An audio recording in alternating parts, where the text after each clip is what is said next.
on relationships, is there one thing that you have found in yourself or others, don't say anything if it's me, that really works to improve relationships, healthy relationships?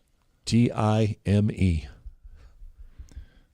So that's it for today, folks. Right. I mean, it's, we talked a couple episodes ago about people looking for shortcuts. Yeah. In developing ourselves and developing relationships, there's no shortcuts. It's just, you have to roll up your sleeves. I love that C.S. Lewis talked about agape love, that Greek word that means I'm totally focused on the other person. It's selfless, because I'm not even thinking about myself. He said a lot of people think of love, this is C.S. Lewis, as evening gowns and tuxedos and candelabras. Yeah. And he said agape love is really like work clothes and a mop bucket. But that's, if you think about it, that was Jesus, right? In John chapter 13, he got down, dressed like a servant, and started washing the disciples' feet. That's what a servant leader does. That's what a shepherd leader does, is they say, I'm just here to focus on you. Yeah. I'm gonna love you the best way that I can.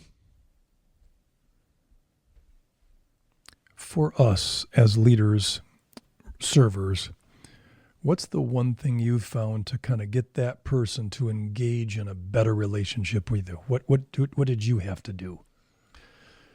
Well, you got to show up. It can't be, and you have to show up regularly. Consistency. You have to show up with the servant attitude. Yeah. People can tell if you're just there to check your box. Yep. It's time for me to just walk through the office, and I got to check that box. They can tell. It's the annual review. This is the time I got to sit down with you. Yeah. They know. Yeah. But when you're out there and you're saying, hey, I want to get to know you. I want to figure out what your strengths are so that I can help you get into the best spot. And they'll test us too. Yep. Yeah. Yep. What about just, there's a quote about, healthy relationships often there's including, tough conversations, uncomfortable tension. Yep. But once you break through that quote is true. Sure. If you're going to get a better relationship, you're going to have to dive in and get a little uncomfortable. Right.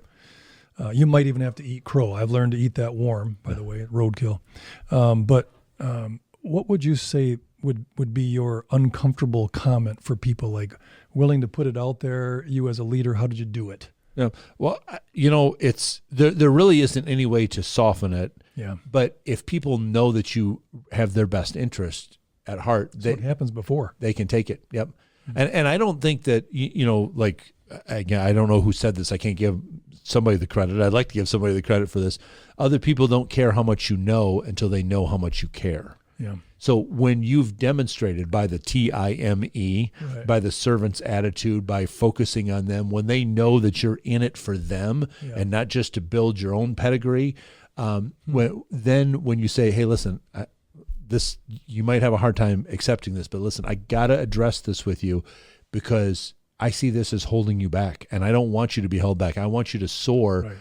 Then they'll receive it. And that's what one of the Proverbs says, that wounds from a friend can be trusted. I love that word, yeah. But an enemy only multiplies kisses. Somebody who doesn't care about you will just tell you everything about you is fine. They'll never confront you on anything. But somebody that loves you, they'll love you enough to tell you the truth, even if it might temporarily hurt your feelings. Right. Get you to, wait a minute. Oh, listen, hey, I've had to deal with the same thing in my own life, and I know how hard this is. I want to walk with you. Right. Hope you enjoyed that clip. That is just a small sample of a much larger full-length episode. The link at the bottom of your screen, click that to get the full episode, all the content, and you also can help us come up with new content for further episodes to grow your leadership.